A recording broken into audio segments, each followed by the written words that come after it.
avec les enfants à la maison. Ensuite, frère Franck, on a vu qu'il avait considéré l'écriture de l'Ecclésiaste 9, depuis le verset 11. On peut aussi considérer ces versets. Ecclésiaste 9, depuis le verset 11.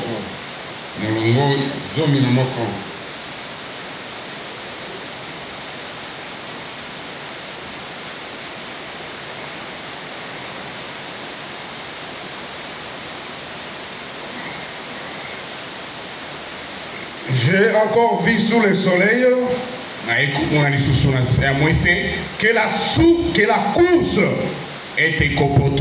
n'est point aux agiles,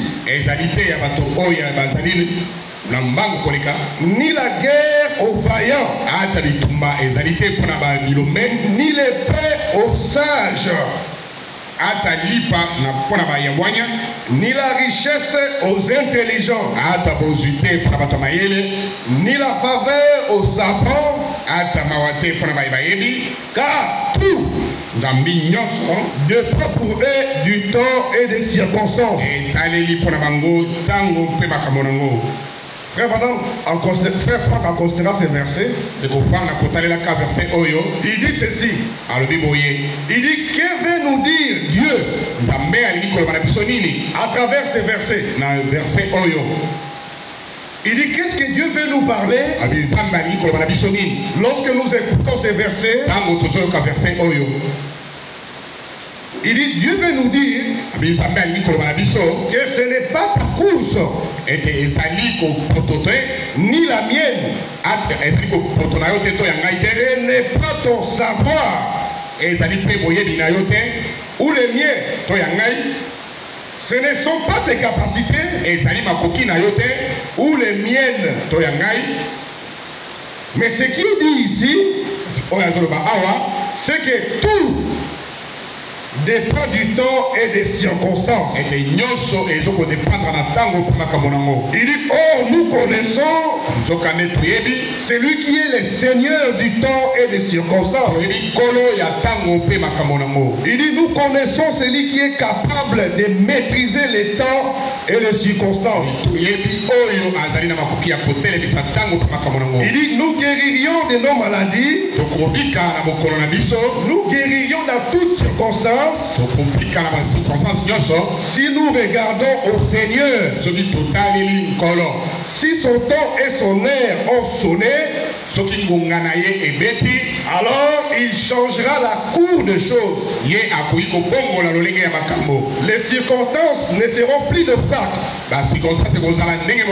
Donc si nous regardons à Dieu, les circonstances ne vont pas faire d'obstacles. Dans ce verset ici, on nous montre que ce n'est pas notre intelligence, ce n'est pas notre sagesse. Si on va gagner une course, ce n'est pas parce que moi je suis plus intelligent que l'autre, ou que moi je suis plus sage que l'autre. Mais tout dépend du temps et des circonstances. Et celui qui est le maître des temps et des circonstances, c'est Dieu lui-même. Lorsque nous sommes dans une circonstance compliquée, ce que nous sommes appelés à faire, c'est de regarder à Dieu. Parce que c'est Dieu lui qui est le maître des temps et des circonstances. Mais qu'est-ce que nous faisons lorsqu'il y a des problèmes qui arrivent? Au lieu de regarder à Dieu, nous commençons à regarder aux circonstances. Au lieu de faire confiance à Dieu, nous commençons à faire confiance à un homme. Et la Bible déclare, maudit soit celui qui se confie à un homme. Lorsque les temps sont sont compliqués, nous sommes appelés à regarder à Dieu et non pas regarder à un homme, mais à placer notre confiance en Dieu. Lorsque vous vous confiez en un homme, vous excitez la jalousie de Dieu envers cet homme-là. Et Dieu peut même bloquer la bénédiction de cet homme-là. Parce qu'il voit que tout le monde, au lieu de se tourner vers Dieu, vous commencez à regarder un homme. Et Dieu devient jaloux. Mais lorsque les temps sont compliqués, il faut regarder à Dieu. C'est comme ça, moi, je n'aime pas que les gens puissent tout trop compter sur moi. Je n'aime pas qu'il y ait un groupe de personnes qui dépendent de moi. Ce n'est pas bien. Vous devez dépendre, vous devez regarder à Dieu. Même lorsque vous savez que c'est cet homme-là qui va vous donner l'argent, mais vous, dans votre prière, vous demandez à Dieu. Amen. Amen. Et Dieu peut agir à travers cet homme-là. Dieu va bénir cet homme-là pour que cet homme-là vous aide. Mais lorsque vous commencez à regarder un homme, vous excitez la jalousie de Dieu. Et Dieu est capable de freiner cet homme-là. Pour voir maintenant sur qui vous allez compter après. Et frère Femme dit, Dieu est capable. Lorsqu'il voit que vous commencez à compter sur un homme, vous commencez à compter sur votre travail, vous commencez à compter sur votre affaire, il dit Dieu est capable de créer des situations compliquées pour que vous soyez maintenant désemparés. Si vous comptez sur votre travail, vous perdez ce travail-là, vous allez maintenant vous tourner vers Dieu. Dieu est capable de créer cette situation. Et frère Branham a aussi prêché une prédication qu'il a intitulée Tourner le regard vers Dieu. Dans cette prédication, il dit en toutes circonstances, vous devez tourner votre regard à Dieu. Parce que la Bible déclare que lorsque vous tournez vos regards vers Dieu, votre cœur rayonne de joie. Amen. Amen. Lorsque nous tournons le regard vers Dieu, notre cœur va rayonner de joie et notre visage ne sera pas couvert de honte. Mais le contraire arrive. Lorsque vous tournez le regard vers un homme. Et dans cette prédication, Frère Branham montre, il dit lorsque vous regardez à Jésus, il faut regarder avec une mise au point. Il dit il faut regarder avec une mise au point de la pensée sur la parole.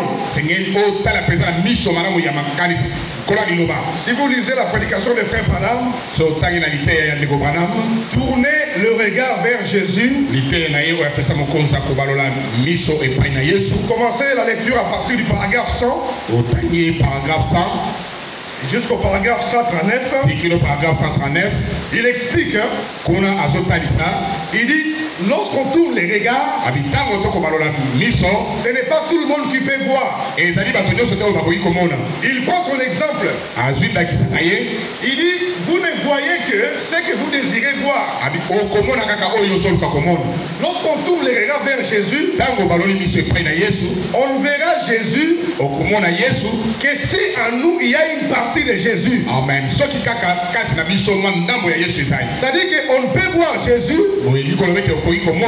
que si nous sommes une partie de lui-même. Si nous sommes des élus, si nous sommes destinés à les voir. Alors il prend son exemple. Il dit un jour il était parti à la chasse avec son fils. Son fils lui a dit papa, il y a une antilope. Alors lui a pris les jumelles. Son fils lui a dit prends les jumelles. Il a pris les jumelles. Et lorsqu'il a regardé avec ces jumelles là,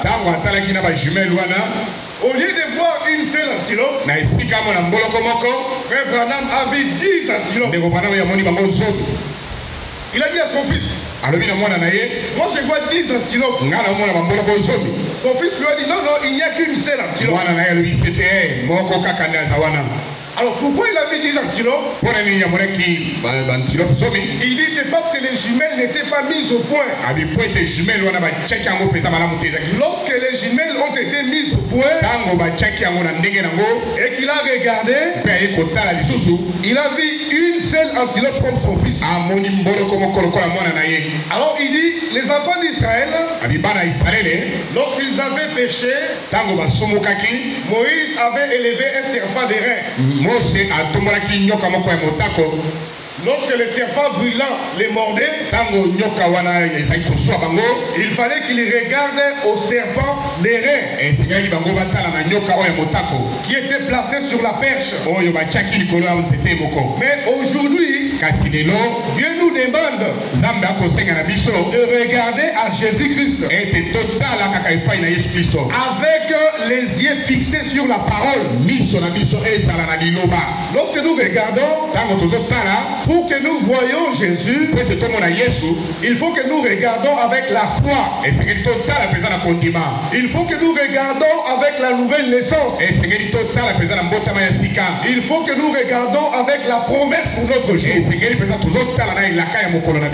C'est la condition pour voir Jésus. Lorsque vous regardez. Parce que lorsqu'on regarde, ce n'est pas tout le monde qui voit. Lorsque les 3 personnes passaient, ces 3 personnes étaient vues par tout le monde. Mais seulement Abraham avait reconnu que c'était l'Éternel qui passait. Pourquoi? Parce qu'Abraham avait quelque chose de Dieu en lui. Parce qu'Abraham était un élu. Tournez les regards vers Jésus. Ce n'est pas tout le monde qui voit. Lorsque quelqu'un vous regarde, il voit c'est une petite personne simple. Mais lorsque Dieu vous regarde, il voit c'est un citoyen du roi.